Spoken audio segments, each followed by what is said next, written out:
A partir de esta clase vamos a ver un nuevo método de solución de límites, la cual se denomina límites por factorización. Pero vamos a entrar un poco en contexto. Miremos este ejercicio. Nos piden hallar el límite de la función, de esta función, cuando x tiende a ser 3. En este caso tenemos una función racional y nosotros debemos recordar, ¿sí?, que para este tipo de funciones debemos cuidar de que el denominador no sea 0. ¿Sí? Debemos entender que no debe ser 0 el denominador para que no sea una indeterminación. ¿Listo?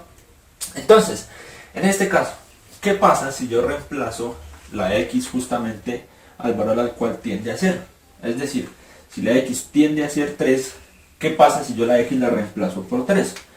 Rápidamente, si yo reemplazo la x por 3, 3 menos 3, 0. Así que por lo tanto se vuelve una indeterminación, con lo cual pues no puedo aplicar la propiedad de sustitución directa, ¿sí? ¿Qué hacíamos nosotros entonces? Bueno, como no se puede sustituir, pues entonces hacíamos dos tablas en donde nos acercábamos por el límite izquierdo, luego por el límite derecho, evaluábamos el valor al cual tendría a ser y pues ya podíamos hallar el límite. Sí, sirve, es una forma de hallar el límite, pero eso no significa que sea la única. Y es que a partir de ahora vamos a resolver algunos de estos límites donde a reemplazarlos se han determinado como límites por factorización, ¿sí? Y es que debemos recordar los diferentes casos de factorización, obviamente, para poder aplicarlo acá. Vamos a ver entonces cómo comenzamos a resolver dichos límites. Lo primero es que, como estamos viendo, este caso o esta forma de solucionar límites por factorización solo se aplican cuando a reemplazarlo sean indeterminados, ¿sí? A reemplazar el valor al cual tiende a ser la x sea indeterminado. Si no es indeterminado, pues obviamente esto pues no hay necesidad de aplicarlo, ¿no? Lo segundo que vamos a hacer es, en mi función, identificar dónde está la variable de mayor grado. ¿A qué me refiero con que sea de mayor grado? Voy a identificar dónde está mi variable con la potencia más grande, ¿sí? Recordemos que la potencia pues es este número que está arribita de ya sea el número o ya sea la variable, ¿no? Entonces, identificamos dónde está mi variable de mayor grado. Si podemos ver, el de mayor grado es esta x al cuadrado, ¿sí? Esta x está elevada a la 1, aunque no hay necesidad de ponerla, pues está elevada a la 1, y esta x está elevada a la 2, así que de mayor grado es esta x elevada a la 2. ¿Por qué debo identificar dónde está mi variable de mayor grado? Porque esto es lo que vamos a factorizar, ¿sí? Donde está mi variable de mayor grado es lo que voy a factorizar. Ahora, como lo habíamos dicho, hay diferentes casos de factorización y debemos saber cuál vamos a aplicar, ¿no? En este caso vamos a aplicar un caso que se llama diferencia de cuadrados y vamos a ver en qué consiste la diferencia de cuadrados. ¿Qué nos dice este caso de diferencia de cuadrados? Nos dice que a al cuadrado menos b al cuadrado es igual a más b por a menos b. Entonces, lo primero, justamente su nombre lo dice, una diferencia, es decir, una resta. Necesitamos que haya una resta. En este caso estamos viendo que sí hay una resta efectivamente entre los dos. Y también nos dice que necesitamos que los dos variables que vayamos a restar sean o estén elevadas al cuadrado. Vamos a ver acá entonces. La x, pues sabemos ya que está elevada al cuadrado, pero este 9 no está elevado al cuadrado. ¿Y qué hacemos ahí? Bueno, el hecho de que esté este 9 aquí no significa que no lo podamos convertir, ¿sí?, a un valor el cual elevado al cuadrado me dé 9. Porque sí se puede, ¿sí? Busquemos un valor que elevado al cuadrado me dé 9. O dicho de otra forma, dos números que multiplicado entre ellos y sean el mismo número, obviamente me dé 9. Sencillo. 3 por 3, ¿sí? Entonces, este 9 es equivalente a decir 3 elevado al cuadrado. Hagamos ese reemplazo entonces. Ya tengo entonces justamente lo que me pedía el caso de factorización de diferencia de cuadrados para poder aplicar, ¿sí? Entonces, ya tenemos todo lo necesario, ahora sí apliquémoslo, ¿sí? ¿Quién es a en este caso? X. ¿Y quién es b en este caso? El 3. Entonces vamos a reemplazarlo tal cual como nos dice nuestra diferencia de cuadrados. Miramos entonces a más b, x más 3, por a menos b, x menos 3. Ahora, ¿para qué nosotros hicimos esto? Bueno, si nos damos cuenta, este x menos 3 es este mismo x menos 3, ¿sí? Y al ser lo mismo, pues ¿qué puede hacerse? Se cancela. Ojo, solo puedo cancelar porque aquí hay una multiplicación, ¿no? Entre, digamos, este paréntesis y este paréntesis. Si hubiera una suma o una resta, no se pueden cancelar. Ojo, solo se puede porque hay una multiplicación entre, digamos, estos dos factores. Entonces, al cancelarlos, ¿qué fue lo que me quedó? X más 3. Ahora miremos qué pasa. Que ya puedo reemplazar directamente el valor al cual tiende a ser la X. ¿Sí? Si X toma el valor de 3, ¿qué quedaría entonces? 3 más 3, es decir, el valor del límite de esta función cuando X tiende a ser 3 es 6. Y ya, miremos que no hubo necesidad de evaluarlo ni por la izquierda, ni por la derecha, ni graficar, ni nada, ni hacer tabulación. Simplemente, por factorización, llegamos al resultado correcto, ¿sí? Entonces, el límite de esta función, cuando x tiende a ser 3, es igual a 6. Sencillo, aplicando este caso de factorización. Vamos a realizar un segundo ejemplo. Tenemos este segundo ejemplo que nos da lo siguiente.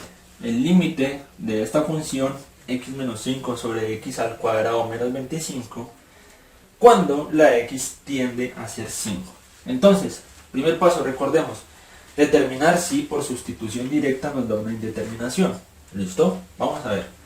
Vamos a imaginar que esta x pues toma el valor del 5, ¿no? Entonces nos quedaría acá abajo, recordemos el denominador es el que debemos ver sobre todo, nos quedaría acá abajo 5 al cuadrado menos 25. 5 al cuadrado sabemos que es 25 y 25 menos 25 es igual a 0. Por lo tanto, si hacemos sustitución directa nos da una indeterminación. Entonces vamos a resolverlo por factorización, a ver si efectivamente sí nos da la respuesta. Segundo, determinar dónde está la incógnita de mayor grado, es decir, la que tiene más grande su potencia. En este caso, miremos que la potencia de mayor grado está en el denominador, ¿sí? Acá abajo es donde está la x al cuadrado y este que tiene x a la 1, pues obviamente este es de mayor grado, ¿no? Entonces, como la x al cuadrado está en el denominador, es el denominador el que vamos a factorizar, ¿listo?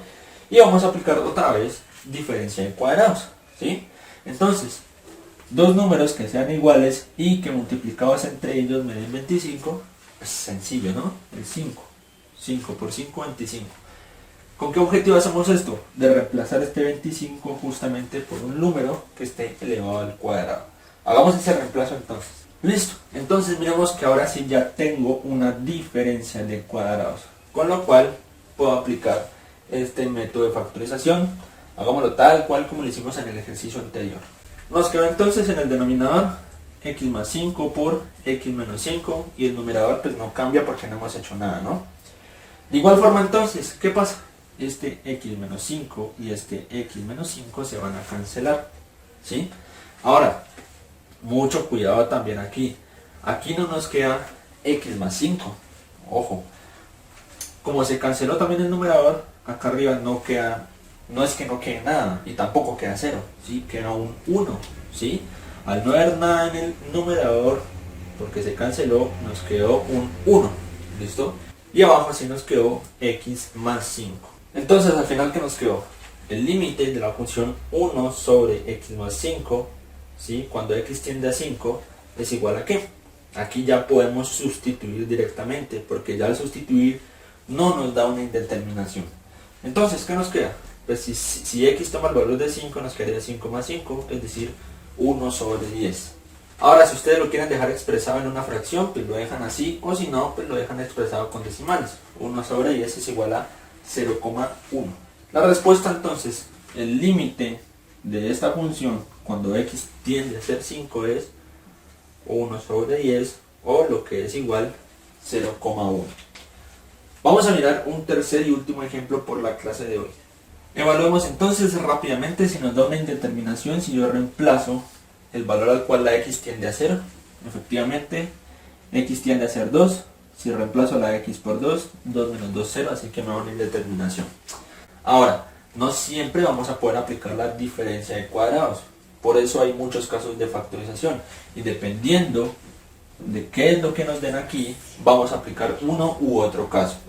Entonces, miremos que aquí no puedo aplicar diferencia de cuadrados porque esto me lo puedo convertir, ¿sí?, a un valor al cual elevado al cuadrado me dé 2x.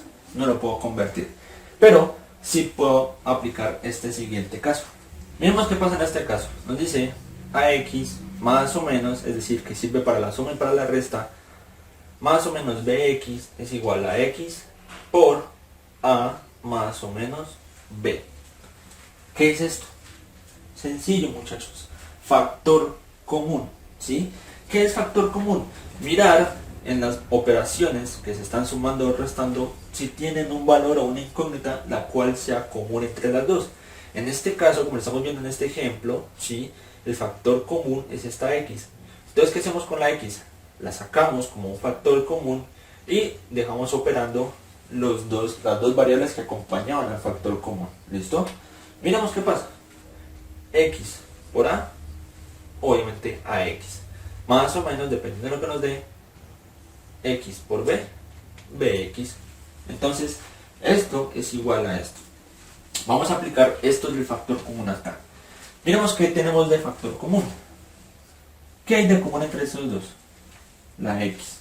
Así que vamos a sacar como factor común la x. Miremos entonces si efectivamente nos dio x por x, x al cuadrado, ¿sí?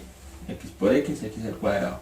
Menos, porque teníamos un menos acá, x por 2, 2x. Así que sí, efectivamente es equivalente. Ahora, ¿por qué hicimos el factor común? Porque acá nos quedó x menos 2 y acá también tenemos x menos 2. Y como esto está multiplicando con la x, yo lo puedo cancelar. ¿Listo? ¿Y qué nos quedó entonces? Nos quedó x sola. Ahora por último, pues ahora aquí sí podemos reemplazar por el valor al cual tiende a ser la x, ¿no? Si la x tiende a ser 2 y reemplazamos la x por el 2, que es lo único que tenemos, entonces el límite de esta función es igual a 2. De esta forma entonces nosotros aplicamos dos posibles casos de factorización, diferencia de cuadrados y factor común, para solucionar límites que al inicial, si los reemplazamos, eran indeterminados.